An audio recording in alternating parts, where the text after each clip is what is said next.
Ramai orang ingat ilmu ini hanya untuk gelanggang, untuk berperang semata-mata, untuk tumbuk, untuk elak, untuk nampak gagah di depan orang. Bukan, hakikatnya ramai yang lupa, mungkin juga tak perasan.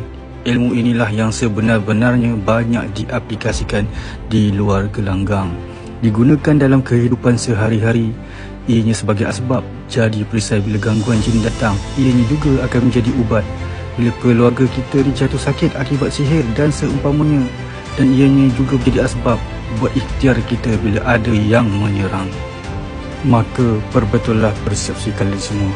Ilmu ini bukan sekadar untuk membuktikan siapa yang paling gagah, tapi ianya untuk melindungi diri, ibu bapa, anak-anak serta zuriat kita yang akan datang secara zahir dan batinnya. Akhir kata, ilmu ini bukanlah sekadar dibawa di dalam gelanggang,